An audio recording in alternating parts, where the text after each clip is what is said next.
ਸਤਿ ਸ਼੍ਰੀ ਅਕਾਲ ਜੀ ਸਾਰਿਆਂ ਨੂੰ। ਮੈਂ ਕਿਰਨ ਭੱਟੀ ਸਵਾਗਤ ਕਰਦੇ ਆ ਰੇਸ ਅਕੈਡਮੀ ਆਫੀਸ਼ੀਅਲ ਤੇ। ਅੱਜ ਆਪਾਂ ਗੱਲ ਕਰਾਂਗੇ ਪੀਐਸ ਟੈਟ ਦੇ ਐਗਜ਼ਾਮ ਬਾਰੇ। ਪੀਐਸ ਟੈਟ ਦੇ ਵਿੱਚ ਉਸਦੇ ਐਗਜ਼ਾਮ ਦੇ ਪੈਟਰਨ ਬਾਰੇ ਗੱਲ ਕਰਾਂਗੇ, ਸਿਲੇਬਸ ਨੂੰ ਡਿਸਕਸ ਕਰਾਂਗੇ ਤੇ ਨਾਲ ਦੀ ਨਾਲ ਆਪਾਂ ਸਾਰੇ ਡਾਟ ਕਲੀਅਰ ਕਰਦੇ ਚੱਲਾਂਗੇ। ਪੀਐਸ ਟੈਟ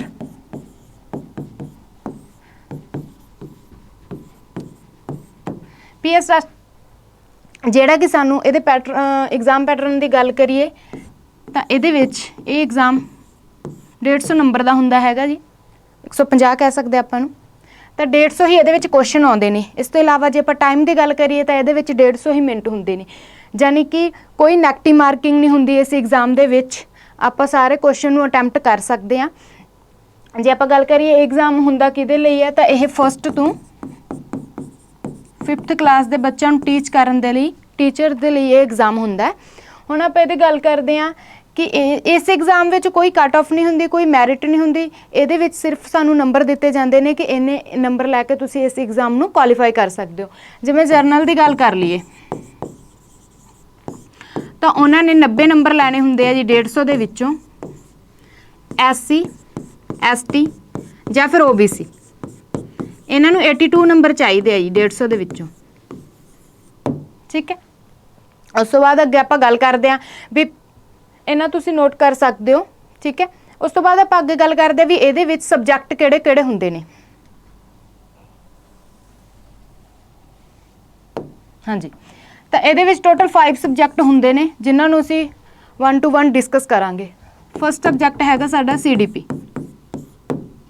CDP ਦੇ ਵਿੱਚ 30 ਕੁਐਸਚਨ ਆਉਂਦੇ ਨੇ ਤੇ 30 ਹੀ ਇਹਦੇ ਵਿੱਚ ਨੰਬਰ ਲੈਣੇ ਹੁੰਦੇ ਨੇ, ਯਾਨੀ ਕਿ 30 ਪ੍ਰਸ਼ਨ ਹੋਣਗੇ ਤੇ 30 ਹੀ ਨੰਬਰ ਲੈਣੇ ਹੋਣਗੇ। CDP ਜਿਹਨੂੰ ਅਸੀਂ ਕਹਿੰਦੇ ਚਾਈਲਡ ਡਿਵੈਲਪਮੈਂਟ ਐਂਡ ਪੈਡਾਗੋਜੀ। ਠੀਕ ਹੈ, ਜੇ ਪੰਜਾਬੀ ਦੇ ਵਿੱਚ ਗੱਲ ਕਰੀਏ ਤਾਂ ਇਹਨੂੰ ਆਪਾਂ ਕਹਿ ਸਕਦੇ ਹਾਂ ਬਾਲ ਵਿਕਾਸ ਜਾਂ ਬਾਲ ਮਨੋਵਿਗਿਆਨ। ਦੂਸਰਾ ਸਬਜੈਕਟ ਆ ਜਾਂਦਾ ਆਪਣੇ ਕੋਲੇ math.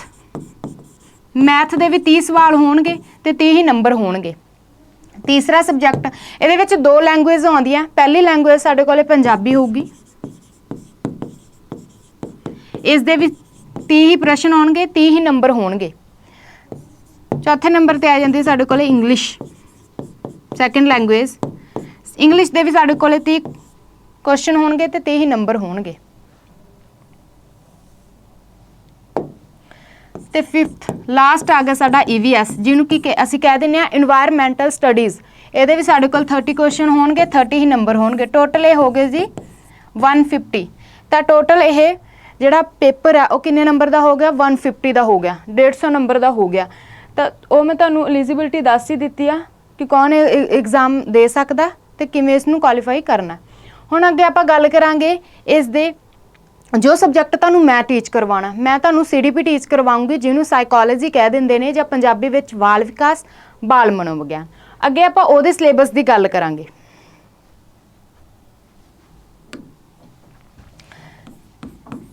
CDP child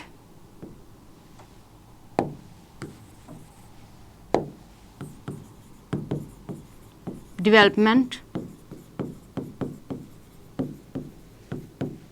and pedagogy. Punjabi ਵਿੱਚ ਆਪਾਂ ਨੂੰ ਕਹਿ ਸਕਦੇ ਹਾਂ ਬਾਲ ਵਿਕਾਸ ਜਾਂ ਫਿਰ ਬਾਲ ਮਨੋਵਿਗਿਆਨ।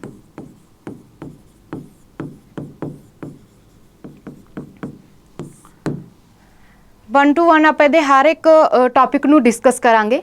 ਪਹਿਲਾ ਟੌਪਿਕ ਹੈ ਸਾਡੇ ਕੋਲੇ, ਤੁਸੀਂ ਨੋਟ ਕਰਦੇ ਚੱਲਿਓ, ਹਿਸਟਰੀ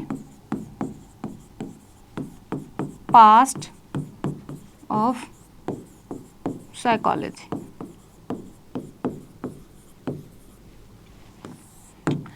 ਪੰਜਾਬੀ ਦੇ ਵਿੱਚ ਆਪਾਂ ਕਹਿ ਸਕਦੇ ਹਾਂ ਇਹਨੂੰ ਮਨੋਵਿਗਿਆਨ ਦਾ ਇਤਿਹਾਸ।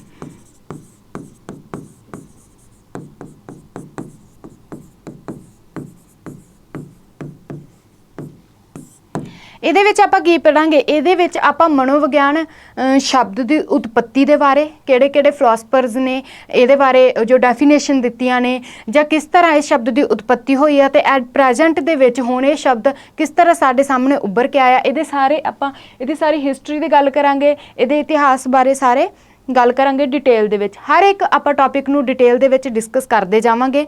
ਤਾਂ ਉਸ ਤੋਂ ਬਾਅਦ ਨੈਕਸਟ ਆਪਣਾ ਇੰਪੋਰਟੈਂਟ ਟੌਪਿਕ ਹੈ growth and development।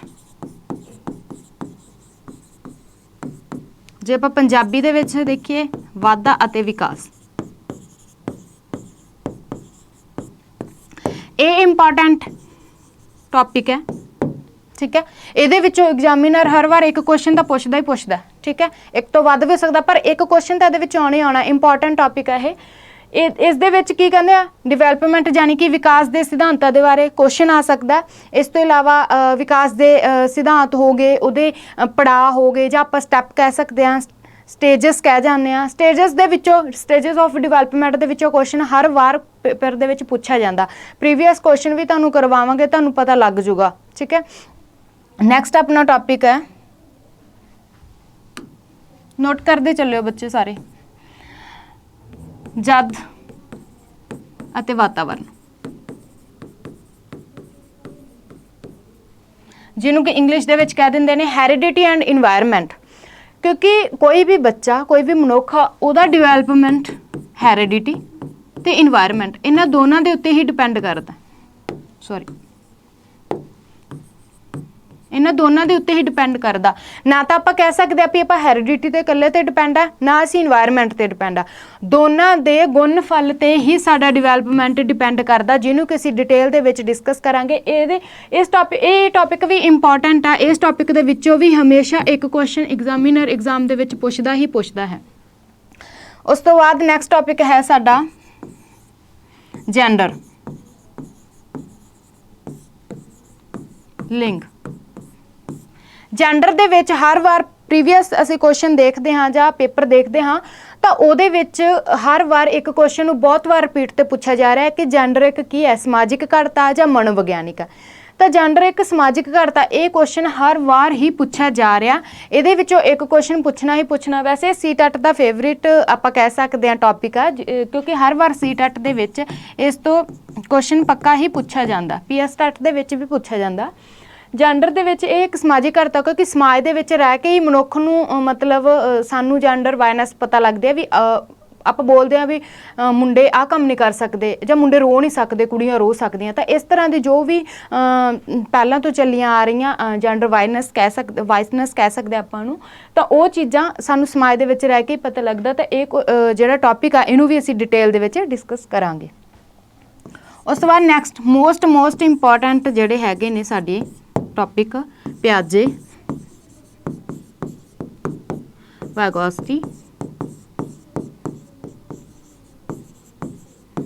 ਅਤੇ ਕੋਹਲਬਰਗ।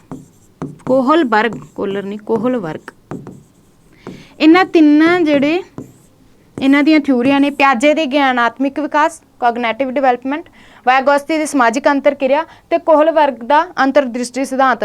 ਇਹ ਥਿਊਰੀਆਂ ਮੋਸਟ ਇੰਪੋਰਟੈਂਟ ਆ। ਐਗਜ਼ਾਮੀਨਰ 4 ਤੋਂ 5 ਦੇ ਕੁਐਸਚਨ ਦੇ ਵਿੱਚ ਹਰ ਵਾਰ ਪੇਪਰ ਦੇ ਵਿੱਚ ਪੁੱਛਦਾ ਹੈ। 4 ਤੋਂ 5 ਕੁਐਸਚਨ ਇਹਨਾਂ ਤਿੰਨਾਂ ਥਿਊਰੀਆਂ ਦੇ ਵਿੱਚ ਆਉਂਦਾ ਹੈ। ਆਪਾਂ ਇਸ ਥਿਊਰੀਆਂ ਨੂੰ ਡਿਟੇਲ ਦੇ ਵਿੱਚ ਇੱਕ ਸਟੈਪ ਨੂੰ ਆਪਾਂ ਡਿਸਕਸ ਕਰਾਂਗੇ, ਤਾਂ ਕਿ ਤੁਹਾਨੂੰ ਚੰਗੀ ਤਰ੍ਹਾਂ ਸਮਝ ਆ ਜਾਏ। ਤੁਸੀਂ ਇਹ ਸਿਲੇਬਸ ਨੂੰ ਨੋਟ ਕਰਦੇ ਚੱਲੋ, ਇਹ ਆਫੀਸ਼ੀਅਲ ਸਿਲੇਬਸ ਆ, ਹਾਲੇ ਤੱਕ ਇਹਦੇ ਵਿੱਚ ਕੋਈ ਚੇਂਜ ਨਹੀਂ ਹੋਇਆ। ਤੇ ਹਰ ਵਾਰ ਪੇਪਰ ਦੇ ਵਿੱਚੋਂ ਇਸ ਟੌਪਿਕ ਦੇ ਵਿੱਚੋਂ ਤਾਂ 4 ਤੋਂ 5 ਕੁਐਸਚਨ ਪੱਕਾ ਹੀ ਆਉਂਦਾ ਹੈ, ਕਿਉਂਕਿ ਪਿਆਜੇ ਦੀ ਥਿਊਰੀ ਇੰਨੀ ਇੰਪੋਰਟੈਂਟ ਹੈ ਕਿ 2 ਤੋਂ 3 ਕੁਐਸਚਨ ਜਾਂ ਵੱਧ ਵੀ ਆ ਸਕਦੇ ਇਹਦੇ ਵਿੱਚੋਂ। ਤਾਂ ਤਿੰਨੇ ਥਿਊਰੀਆਂ ਮੋਸਟ ਇੰਪੋਰਟੈਂਟ ਆ, ਠੀਕ ਹੈ। ਨੈਕਸਟ ਆਪਾਂ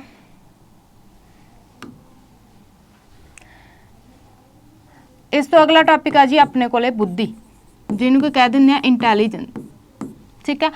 ਜਿਵੇਂ ਕਿ ਇਹਦੇ ਵਿੱਚ ਮਲਟੀ ਡਾਇਮੈਂਸ਼ਨਲ ਇੰਟੈਲੀਜੈਂਸ ਦੀ ਗੱਲ ਆ ਜਾਂਦੀ ਆ। ਇਸ ਤੋਂ ਇਲਾਵਾ ਬੁੱਧੀ ਦੇ ਪ੍ਰੀਖਣ ਹੁੰਦੇ ਆ, ਵੱਖ-ਵੱਖ ਪ੍ਰੀਖਣਾਂ ਤੋਂ ਇਹ ਪਤਾ ਲਗਾਇਆ ਜਾਂਦਾ ਵੀ ਮਤਲਬ ਆਲੋਚਨਾ ਵੀ ਹੋਈ ਆ ਬੁੱਧੀ ਦੀ। ਵੱਖ-ਵੱਖ ਟੈਸਟ ਲਏ ਜਾਂਦੇ ਆ, ਕੋਈ ਵੀ ਦੋ ਵਿਅਕਤੀ ਸਮਾਨ ਨਹੀਂ ਹੋ ਸਕਦੇ, ਕੋਈ ਸਲੋ ਹੁੰਦਾ ਹੈ, ਕੋਈ ਕ੍ਰੀਏਟਿਵ ਹੁੰਦਾ। ਤਾਂ ਸਾਰੇ ਆਪਾਂ ਬੁੱਧੀ ਦੇ ਬਾਰੇ ਗੱਲ ਕਰਾਂਗੇ। ਇਸ ਤੋਂ ਇਲਾਵਾ ਇਹਦੇ IQ ਟੈਸਟ ਹੁੰਦੇ ਆ ਬੱਚਿਆਂ ਦੇ, ਉਹਦੇ ਬਾਰੇ ਵੀ ਗੱਲ ਕਰਾਂਗੇ। ਉਹਦਾ ਇੱਕ ਫਾਰਮੂਲਾ ਹੁੰਦਾ IQ ਦਾ, ਜਿਵੇਂ ਬਹੁਤ ਵਾਰ ਪੇਪਰ ਦੇ ਵਿੱਚ ਪੁੱਛਿਆ ਜਾ ਰਿਹਾ ਇਹ ਫਾਰਮੂਲਾ। MA ਮਤਲਬ ਉਹਦੀ ਮੈਂਟਲ ਏਜ ਹੋ ਗਈ, ਮਾਨਸਿਕ ਉਮਰ ਜੇ ਪੰਜਾਬੀ ਦੇ ਵਿੱਚ ਦੇਖੀਏ ਤਾਂ। CA ਮਤਲਬ ਉਹਦੀ ਵਾਸਤਵਿਕ ਉਮਰ ਹੋ ਗਈ, ਠੀਕ ਹੈ।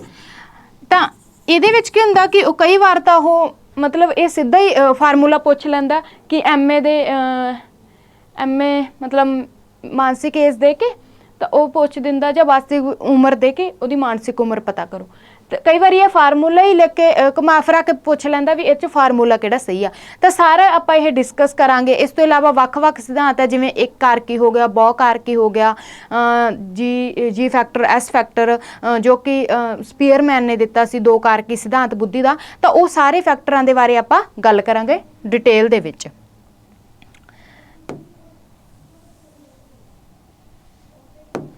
ਨੈਕਸਟ ਟੌਪਿਕ ਹੈਗਾ ਜੀ ਸਿੱਖਣ ਅਸਮਰਥਾਵਾਂ।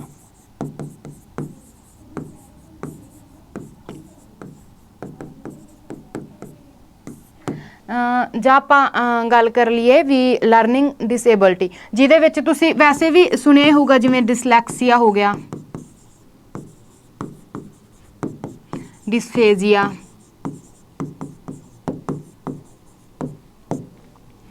ਜਾਂ ਫਿਰ ਡਿਸਪ੍ਰੈਕਸੀਆ। ਜੋ ਵੀ ਇਹ ਪ੍ਰੋਬਲਮਸ ਬੱਚਿਆਂ ਨੂੰ ਆਉਂਦੀਆਂ,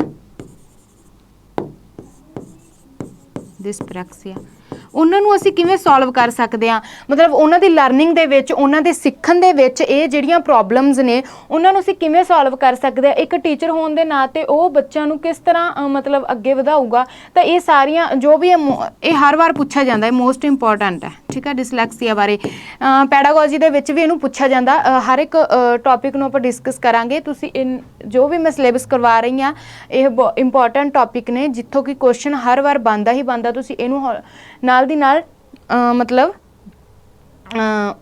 ਤੁਸੀਂ ਨੋਟ ਕਰਦੇ ਜਾਣਾ। ਨੈਕਸਟ ਆਪਣਾ ਟੌਪਿਕ ਹੈ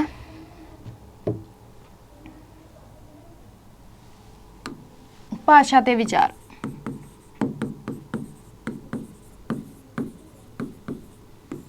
ਇਹਦੇ ਵਿੱਚ ਕੀ ਹੈ ਕਿ ਭਾਸ਼ਾ ਤੇ ਵਿਚਾਰ ਬਾਰੇ ਪਿਆਜੇ ਤੇ ਵਾਈਗੋਤਸਕੀ ਨੇ ਬਹੁਤ ਚੰਗੀ ਤਰ੍ਹਾਂ ਡਿਟੇਲ ਦੇ ਵਿੱਚ ਆਪਣੀ ਥਿਊਰੀ ਦਿੱਤੀ ਹੋਈ ਆ, ਆਪਣੇ ਵਿਚਾਰ ਦਿੱਤੇ ਹੋਏ ਆ, ਉਹਨੂੰ ਵੀ ਆਪਾਂ ਡਿਸਕਸ ਕਰਾਂਗੇ।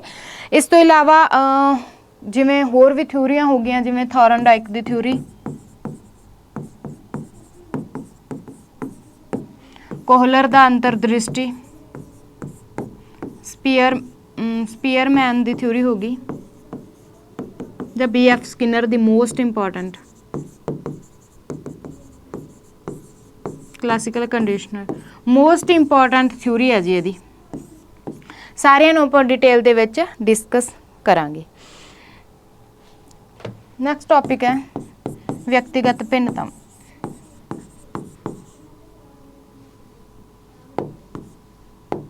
ਵਿਅਕਤੀਗਤ ਭਿੰਨਤਾਵਾਂ, ਸਾਰਾ ਸਿਲੇਬਸ ਤੁਸੀਂ ਨੋਟ ਡਾਊਨ ਕਰਦੇ ਜਾਣਾ। ਇਹਦੇ ਵਿੱਚ ਇੰਡੀਵਿਜੂਅਲ ਡਿਫਰੈਂਸ, ਕਿ ਕੋਈ ਵੀ ਦੋ ਵਿਅਕਤੀ ਸੇਮ ਨਹੀਂ ਹੁੰਦੇ, ਉਹਨਾਂ ਵਿੱਚ ਕਿਤੇ ਨਾ ਕਿਤੇ ਤਾਂ ਫਰਕ ਰਹਿੰਦਾ ਹੀ ਹੈ। ਤਾਂ ਵਿਅਕਤੀਗਤ ਭਿੰਨਤਾਵਾਂ ਦੇ ਵਿੱਚ ਇਹ ਟੌਪਿਕ ਨੂੰ ਵੀ ਆਪਾਂ ਡਿਟੇਲ 'ਚ ਕਰਾਤੇ।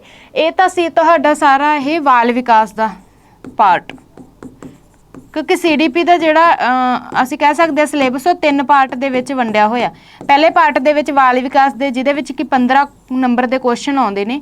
ਦੂਸਰਾ ਆ ਜਾਂਦਾ ਇਨਕਲੂਸਿਵ ਐਜੂਕੇਸ਼ਨ, ਜਿਹਦੇ ਵਿੱਚ ਕਿ 5 ਨੰਬਰ ਦੇ ਅਸੀਂ ਕਹਿ ਸਕਦੇ ਹਾਂ ਪੈਟਰਨ ਹੁੰਦਾ। ਅਤੇ ਲਾਸਟ ਦੇ ਵਿੱਚ ਆ ਜੂਗੀ ਲਰਨਿੰਗ ਐਂਡ ਪੈਡਾਗੋਜੀ, ਜਿਹਦੇ ਵਿੱਚ ਕਿ ਸਾਨੂੰ 10 ਨੰਬਰ ਦੀ ਸਵਾਲ ਸਾਡੇ ਕੋਲੇ ਆਉਂਦੇ ਆ। ਤਾਂ ਟੋਟਲ ਹੋਗਾ ਜੀ 30 ਕੁਐਸਚਨ।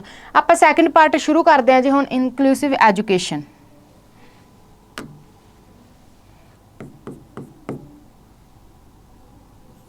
ਸਮਲਿਤ ਸਿੱਖਿਆ,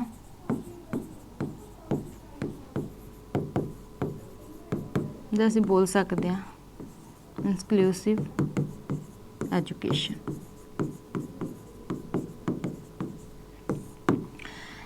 ਇਸ ਤੋਂ ਇਲਾਵਾ ਸਮਾਵੇਸ਼ੀ ਸਿੱਖਿਆ ਵੀ ਕਹਿ ਸਕਦੇ ਹਾਂ। ਮਤਲਬ ਸਾਰੇ ਬੱਚਿਆਂ ਨੂੰ ਸਮਾਨ ਸਿੱਖਿਆ ਦੇਣੀ। ਠੀਕ ਹੈ, ਇਹਦੇ ਬਾਰੇ ਡਿਸਕਸ ਕਰਾਂਗੇ ਕਿ ਜੋ ਵੀ ਸਾਡੇ ਕੋਲੇ ਬੱਚਾ ਪੜ੍ਹਨ ਦੇ ਲਈ ਆਉਂਦਾ ਸਾਰੇ ਬੱਚਿਆਂ ਨੂੰ ਬਰਾਬਰ ਸਮਾਨ ਸਿੱਖਿਆ ਦੇਣੀ। ਇਸ ਤੋਂ ਇਲਾਵਾ ਇਹਦੇ ਵਿੱਚ ਆਪਾਂ ਹੋਰ ਕੀ ਪੜ੍ਹਦੇ ਹਾਂ, ਵਿਸ਼ੇਸ਼ ਲੋੜਾਂ ਵਾਲੇ ਬੱਚੇ,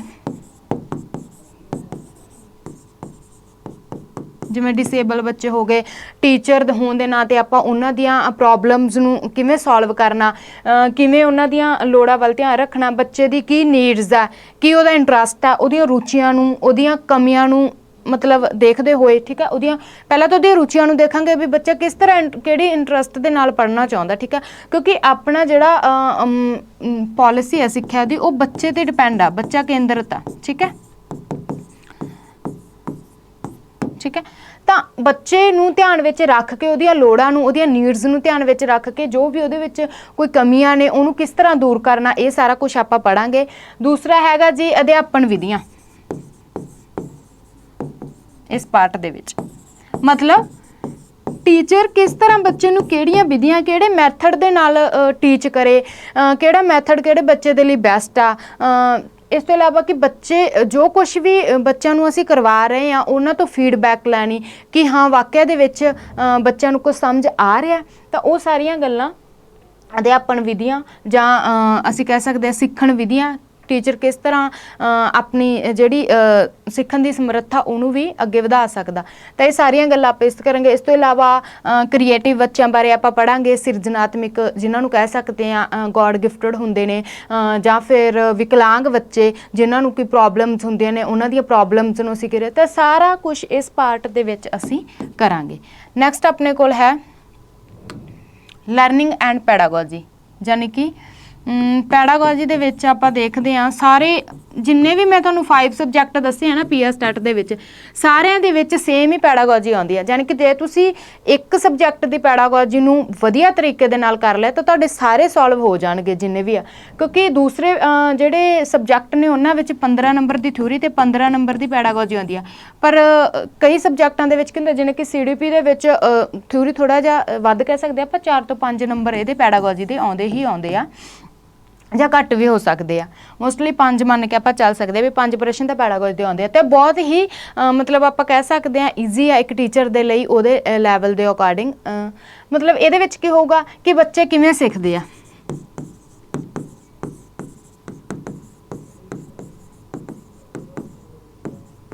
ਜਾਂ ਫਿਰ ਬੱਚੇ ਕੀ ਸੋਚਦੇ ਆ, ਅਧਿਆਪਨ ਕਿਸ ਤਰ੍ਹਾਂ ਉਹਨਾਂ ਬੱਚਿਆਂ ਨੂੰ ਮਤਲਬ ਚਲਾ ਸਕਦਾ, ਪੜ੍ਹਾ ਸਕਦਾ। ਇਸ ਤੋਂ ਇਲਾਵਾ ਬੱਚੇ ਦਾ ਉਤਸ਼ਾਹ ਨੂੰ ਕਿਵੇਂ ਅਧਿਆਪਕ ਵਧਾ ਸਕਦਾ, ਤੇ ਉਸ ਤੋਂ ਇਲਾਵਾ ਸਮਾਜਿਕ ਤੌਰ ਸਮਾਜ ਦੇ ਵਿੱਚ ਰਹਿ ਕੇ ਜਿਹੜਾ ਇੱਕ ਟੀਚਰ ਆ ਉਹ ਬੱਚਿਆਂ ਨੂੰ ਕਿਵੇਂ ਮਤਲਬ ਉਹਨਾਂ ਦੇ ਨਾਲ ਐਡਜਸਟਮੈਂਟ ਕਰ ਸਕਦਾ। ਠੀਕ ਹੈ, ਅਗਲਾ ਟੌਪਿਕ ਹੈਗਾ ਜੀ ਆਪਣਾ ਪੈਡਾਗੋਜੀ ਦੇ ਵਿੱਚ ਕਿ ਪ੍ਰੇਰਨਾ ਤੇ ਸਿਧਾਂਤ, ਜਾਂ ਪ੍ਰੇਰਨਾ ਜਾਂ ਸਿੱਖਿਆ,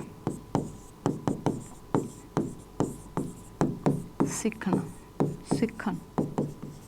ਇਹਦੇ ਵਿੱਚ ਕੀ ਆਪਾਂ ਕਰਾਂਗੇ ਕਿ ਪ੍ਰੇਰਨਾ, ਬੱਚੇ ਨੂੰ ਕਿਸ ਤਰ੍ਹਾਂ ਅਸੀਂ ਮੋਟੀਵੇਟ ਕਰ ਸਕਦੇ ਹਾਂ। ਠੀਕ ਹੈ, ਕਿਸੇ ਵੀ ਕੰਮ ਦੇ ਲਈ ਬੱਚੇ ਨੂੰ ਮੋਟੀਵੇਟ ਕਰਨਾ, ਉਹਨੂੰ ਸਹੀ ਦਿਸ਼ਾ ਦੇਣਾ। ਤਾਂ ਇਸ ਤੋਂ ਇਲਾਵਾ ਹੋਰ ਟਾਪਿਕ ਆ ਜਾਂਦਾ ਸਾਡੇ ਭਾਵਨਾਵਾਂ ਤੇ ਸੰਵੇਗ, ਇਮੋਸ਼ਨਸ ਸਾਡੀਆਂ, ਕਿ ਆਪਾਂ ਆਪਣੇ ਜਿਹੜੇ ਇਮੋਸ਼ਨਸ ਨੇ ਉਹਨਾਂ ਨੂੰ ਕਿਵੇਂ ਅਵੇਅਰ ਕਰ ਸਕਦੇ ਹਾਂ, ਕਿਵੇਂ ਕੰਟਰੋਲ ਕਰ ਸਕਦੇ ਹਾਂ। ਇਹ ਸਾਰੀਆਂ ਚੀਜ਼ਾਂ ਆਪਾਂ ਇਸ ਬਾਰੇ ਪੜ੍ਹਾਂਗੇ। ਇਸ ਤੋਂ ਇਲਾਵਾ ਬੈਲੂਮ ਟੈਕਸਨੋਮੀ, ਠੀਕ ਹੈ, ਬੈਲੂਮ ਦੀ ਥਿਊਰੀ ਪੁੱਛ ਸਕਦੇ ਆ। ਚੋਮਸਕੀ ਭਾਸ਼ਾ ਦੇ ਉੱਤੇ ਇਹਨਾਂ ਨੇ ਆਪਣੇ ਵਿਚਾਰ ਦਿੱਤੇ ਆ। ਤਾਂ ਇਹ ਥਿਊਰੀਆਂ ਹਰ ਸਬਜੈਕਟ ਦੇ ਵਿੱਚ ਹੀ ਪੁੱਛੀਆਂ ਜਾਂਦੀਆਂ ਪੈਡਾਗੋਜੀ ਦੇ ਵਿੱਚ। ਤਾਂ ਇਹ ਸੀ ਜੀ ਆਪਣਾ ਅੱਜ ਦਾ ਸਾਰਾ ਸਿਲੇਬਸ ਸੀਡੀਪੀ ਦਾ। ਸਭ ਤੋਂ ਪਹਿਲਾਂ ਆਪਾਂ ਪੀਐਸਆਰ ਦੇ ਪੈਟਰਨ ਦੀ ਗੱਲ ਕੀਤੀ ਕਿ 150 ਨੰਬਰ ਦਾ ਪੇਪਰ ਹੁੰਦਾ ਤੇ ਇਹਦੇ ਵਿੱਚ ਕੋਈ ਨੈਗੇਟਿਵ ਮਾਰਕਿੰਗ ਨਹੀਂ ਹੁੰਦੀ। ਉਸ ਤੋਂ ਬਾਅਦ ਆਪਾਂ ਗੱਲ ਕੀਤੀ ਹੈ ਵੀ ਜਰਨਲ ਦੇ ਲਈ ਇਹਦੇ 150 ਦੇ ਵਿੱਚੋਂ 90 ਨੰਬਰ ਹੁੰਦੇ ਨੇ ਤੇ SC ST ਜਾਂ OBC ਲਈ 82 ਨੰਬਰ ਹੁੰਦੇ ਨੇ, ਤਾਂ ਹੀ ਇਹਨੂੰ ਕੁਆਲੀਫਾਈ ਕੀਤਾ ਜਾ ਸਕਦਾ। ਉਸ ਤੋਂ ਬਾਅਦ ਆਪਾਂ 5 ਸਬਜੈਕਟ ਦੀ ਗੱਲ ਕੀਤੀ ਜਿਹਦੇ ਵਿੱਚ CDP, math, language first, Punjabi, English ਤੇ ਇਨਵਾਇਰਮੈਂਟਲ ਸਟੱਡੀ, ਜੋ ਕਿ ਹਰ ਇੱਕ ਪਾਰਟ ਹੈ ਜਿਹੜਾ, ਹਰ ਇੱਕ ਟੌਪਿਕ 30 ਕੁਐਸਚਨ ਦਾ ਹੁੰਦਾ ਹੈ, ਤਾਂ ਟੋਟਲ 150 ਦਾ ਹੋ ਗਿਆ। ਕੋਈ ਨੈਗੇਟਿਵ ਮਾਰਕਿੰਗ ਨਹੀਂ ਜੀ, ਸਾਰੇ ਆਪਾਂ ਅਟੈਂਪਟ ਕਰ ਸਕਦੇ ਹਾਂ। ਫਿਰ ਆਪਾਂ ਜੋ ਮੈਂ ਤੁਹਾਨੂੰ ਟੀਚ ਕਰਵਾ ਰਹੀ ਹਾਂ CDP ਸਾਈਕੋਲੋਜੀ, ਉਹਦਾ ਸਾਰਾ ਸਿਲੇਬਸ ਅਸੀਂ ਡਿਸਕਸ ਕੀਤਾ। ਆਈ ਹੋਪ ਤੁਹਾਨੂੰ ਅੱਜ ਦਾ ਸੈਸ਼ਨ ਬਹੁਤ ਵਧੀਆ ਲੱਗਿਆ ਹੋਵੇਗਾ ਤੇ ਇਹਨੂੰ ਤੁਸੀਂ ਸਾਰੇ ਸਿਲੇਬਸ ਨੂੰ ਨੋਟ ਕਰਨਾ। ਮਿਲਦੇ ਹਾਂ ਜੀ ਆਪਣੇ ਅਗਲੇ ਸੈਸ਼ਨ ਦੇ ਵਿੱਚ CDP ਦੀ ਸ਼ੁਰੂਆਤ ਨੂੰ ਲੈ ਕੇ। ਬਹੁਤ ਬਹੁਤ ਧੰਨਵਾਦ। Thank you.